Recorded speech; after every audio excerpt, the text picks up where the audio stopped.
Assalamualaikum warahmatullahi wabarakatuh. Allahumma shalli ala sayyidina Muhammadin wa ala ali. Insyaallah pada pertemuan ketiga kali ini kita akan membahas tentang satu materi di filsafat ilmu tentang ontologi sains. Dan sebelum kita masuk kepada ontologi sains secara khusus, nanti ada beberapa bahan yang akan kita diskusikan sebelum kita masuk kepada bahasan ontologi sains. Terima kasih kepada rekan-rekan mahasiswa yang sudah mengumpulkan tugas di pertemuan kedua, di mana kemudian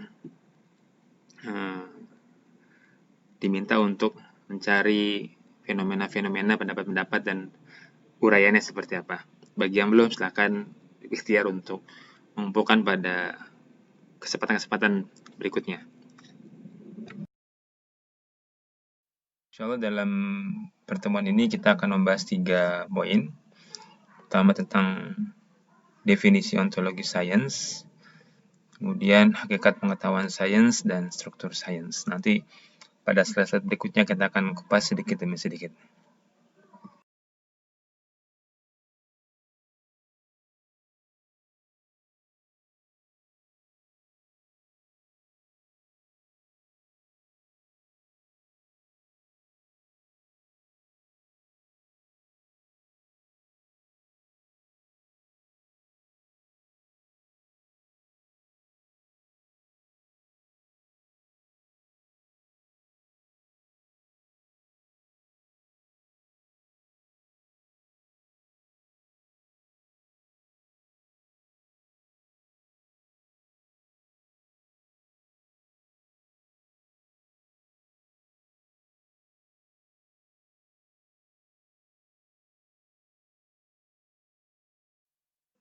Lalu apa itu rasional dan logis? Jadi seakan-akan dua kata ini memiliki kesamaan, padahal sesungguhnya tidak begitu ya. Rasional itu secara umum adalah sesuatu yang mengikuti atau sesuai dengan hukum alam. Jadi kalau misalkan kita lempar bola ke atas, maka dia akan jatuhnya ke bawah. Itu rasional.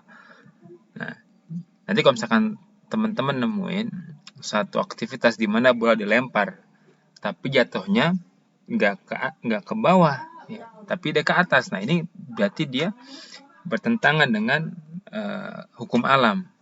Kita bisa bilang itu nggak rasional. Nah, kemudian kalau teman-teman nanti Allah takdirkan berangkat ke tanah suci, kemudian pergi ke satu tempat yang disebut dengan Jabal Magnet, gitu ya. Itu ketika mobil nanjak, ya, maka dia bisa berjalan mundur begitu. Jadi walaupun dia tanjakan begitu ya Jabal Magnet, maka dia si mobil ini dalam posisi diam mesin mati, dia bisa berjalan mundur gitu. Melawan gaya gravitasi. Nah, itu tidak rasional karena dia melawan hukum alam, tapi logis gitu ya. Kenapa? Karena memang kejadiannya ada gitu. Dan nanti sifat logis ini juga muncul di mana kemudian Nabi Musa yang melemparkan tongkatnya berubah menjadi ular, begitu kan. Kemudian ada juga Nabi Ibrahim yang dibakar tapi kemudian tidak merasakan kepanasan. Nah, ini juga hal-hal yang tidak rasional tapi logis karena nyata begitu. Oke, sehingga kita bisa sekarang membedakan dan mengetahui apa itu rasional dan apa itu logis ya untuk bahasan-bahasan ke depannya. Berikutnya kita bahas tentang apa itu empiris ya. Dalam sosiologi, empiris itu ilmu pengetahuan yang didasarkan oleh akal sehat, tidak spekulatif, serta berdasar observasi terhadap kenyataan. Nah, jadi kalau kita bicara sesuatu hal yang empiris, maka cirinya dia bisa ditarik gitu, ditelusur sampai awalnya. Kenapa? Karena dari observasi, dari kenyataan. Kalau misalkan kita nanam toge, nah, teman-teman bisa meneliti itu dari mulai bibitnya kan, dari mulai cara nanamnya kan. Nah, itu disebut dengan empirik, berdasarkan dengan kenyataannya begitu. Nah, untuk kemudian mengetahui gimana cara mengaplikasikan sesuatu yang empiris itu, nah contohnya ada dua kampung, kampung A dan kampung B. Kampung A dan kampung B ini sama-sama ternak ayam, tapi ternyata penduduk di kampung B itu lebih sehat, jarang yang sakit. Sedangkan penduduk di kampung A itu sering yang sakit. Nah, kemudian bagaimana kita menggali informasi ini? Maka satu dengan cara melakukan penelitian yang empirik tadi. Diteliti tuh, oh ternyata dua kampung ini punya kebiasaan penduduk yang berbeda. Kalau kampung A itu ketika ayamnya bertelur, telurnya dijual. Kalau kampung B, ketika kemudian ayamnya bertelur, telurnya dimakan. Nah, sampai sini teman-teman sudah mulai kebayang kan? Oh, ternyata penduduk kampung A itu walaupun dia ternak ayam, tapi telurnya dijual, bukan buat dimakan gitu kan. Nah, tapi kalau penduduk kampung B, telurnya selain buat dijual juga dimakan juga oleh penduduk kampung B. Habis itu apakah bisa berhenti kesimpulannya? Belum. Kenapa? Karena kita perlu menguatkan dengan teori-teori pengetahuan yang lain. Nah, itulah kemudian ontologi sains itu membantu kita melihat sesuatu, temuan-temuan dari hakikatnya seperti apa, berdasarkan ilmu-ilmu sains yang kita ketahui. Rasional, logis, empiris.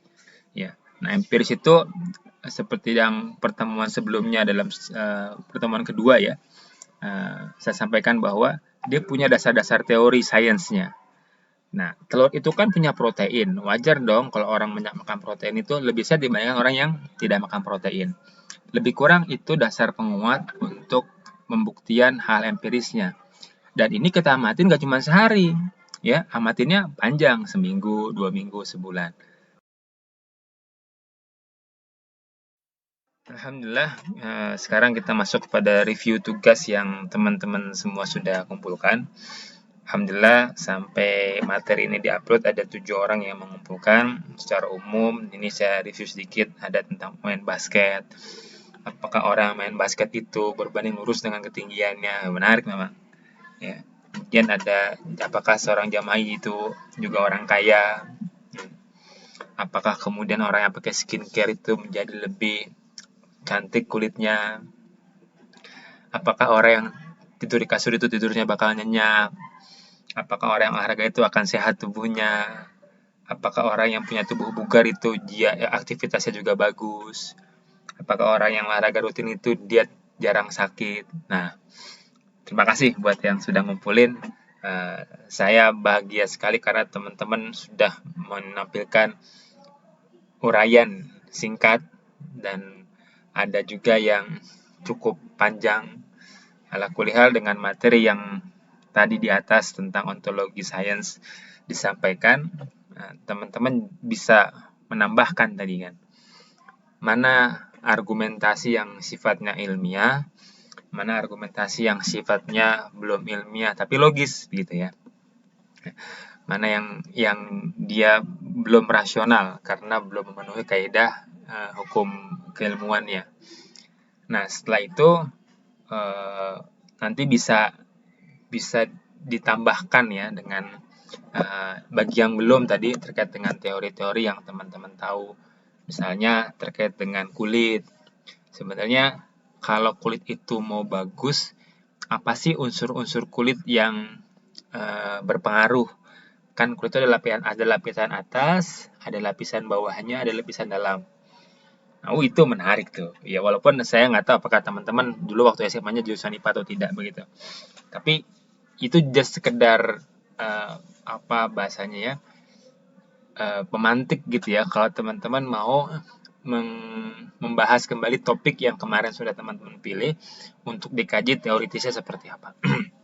Tapi sebagai kesimpulannya pada pertemuan penutup ini nih di review tugas, bahwa orang-orang yang sudah belajar filsafat maka dia tidak asal menyalahkan orang karena bisa jadi pembanding ilmunya berbeda terkait dengan Apakah olahraga sehat dengan olahraga kemudian jadi tidak sehat? Bisa jadi nih, ada orang yang olahraga tapi sehat gitu kan. Oh, ternyata teori yang dipakainya beda, karena dia makannya juga sehat.